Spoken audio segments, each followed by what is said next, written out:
Hi, it's Sarah from Everyday Spiritual, and I'm here to talk to you today about a book called On Death and Dying by Elisabeth Kubler-Ross. Elisabeth Kubler-Ross was the person who pioneered and really got into the grieving process and the steps of the grieving process that we've all heard of. All right, denial and isolation, anger, bargaining, depression, acceptance. So those are the stages. But she does admit, even in this early book, that the stages don't go sequentially. She gets a lot of crap for being rigid in this, but she wasn't. So there's a diagram in the back of the book where she shows everything overlaps, everything comes back around. People have to go in and out of denial just to deal with everyday life. So she was very aware that these are not cut in stone, progressive, linear process. So here's the diagram, and it shows that this really isn't a linear process of stages. It's things that happen along the way of grieving, and you go through them and you go through them again and you go through them again in a different way. And as you progress through, I think each stage of grieving comes with its own stage of grieving, if that makes sense. So as we get closer to death, as we realize that we are closer to death, and then we realize that we're closer to death, and then we realize that we're really close to death, I feel like each of those stages is another cycle through, the denial, the anger, your own grieving process for yourself, and leaving behind those you love, or leaving behind a loved one, or feeling any kind of loss, really. It could be a loss due to a fire. It could be any kind of loss, and you go through this grieving process. So Elisabeth Kubler-Ross positioned herself in a hospital as a psychologist or psychiatrist. She must be a psychiatrist because she has the MD. And what she wanted to do was get really close to people that were close to death. And she wanted to interview them openly and see what kinds of things they were dealing with. So she approached some physicians and she approached some patients, and she got a lot of heat for this going in. But it became easier and easier as people grew to trust her more with her process, as they saw that she was very genuine in this just open seeking of knowledge, very carefully, with a very fragile topic of death and dying. And knowing that people would need to preserve their own denial in some cases, and people would need to preserve the denial of their family in some cases. So she was very careful about everything that she did, but when you read this book, you definitely get a peek into what it is like to be with somebody, a patient, who is about to die or in a very serious illness that does not have a good prognosis. Sometimes this was written in the 60s. So back then, and I don't know if this still happens today, I hope it doesn't, but maybe it does. But back then, it was fairly common to not tell the patient that they were going to die. Maybe. So people would tell the family, and they would tell the family to not tell the patient if they felt they couldn't handle it, because they didn't know any more about the grieving process or how people handled information like that. And it really mattered if the physician themselves was not reconciled in their own belief in death, their own approach to death, their own death in the afterlife. The further they were from acceptance of their own mortality and ideas, all the ideas that go into that, the further their patients were from it, which is interesting because we project and we match each other's energetic frequency out of just human nature. And so the physicians that were much more comfortable with death and dying had patients that were much more comfortable with death and dying, which was interesting. So she takes you on a journey with these patients. She takes you on a journey with her own practice and trying to get her seminar on death and dying, chronic illness, being close to death, the grieving process, getting this seminar started and running, and then when it's up and running. She takes you on a journey with the patients' families and how they're grieving, their responses, and the physicians too, and the whole staff, the nursing staff, and everybody is involved. And you get a really clear picture of what it was like for her back then.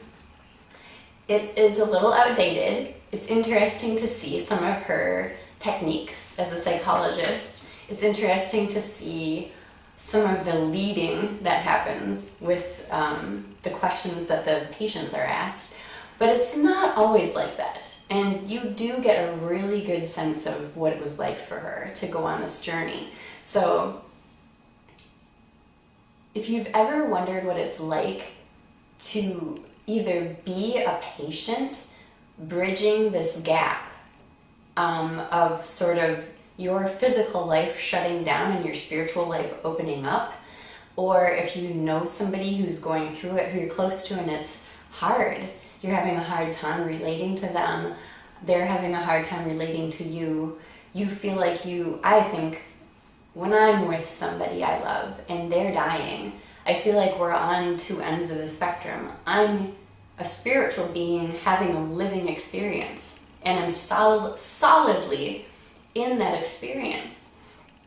They are still a living being in this world having a spiritual experience, but it's letting go. It's slipping away from them, and they're having to get closer to the fact that they are a spiritual being, and they are getting closer to it and closer to it, and you're sort of on this conveyor belt.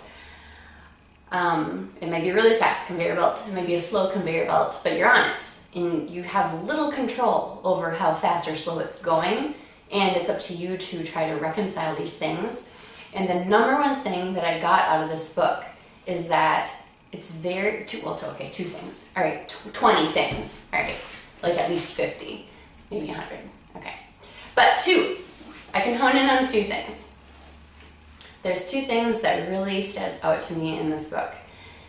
Number one, no matter where the patient is, no matter where the dying person, that's better, isn't it? Even the patient, like dying person's not great, but patient's so clinical, right?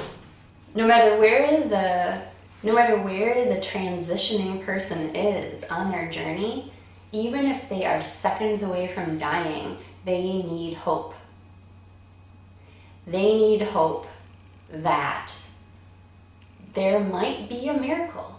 There might be something that could be done. There may be something for their life that could bring them back.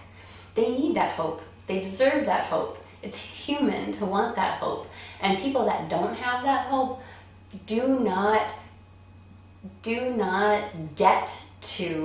don't have the benefit of reaching acceptance.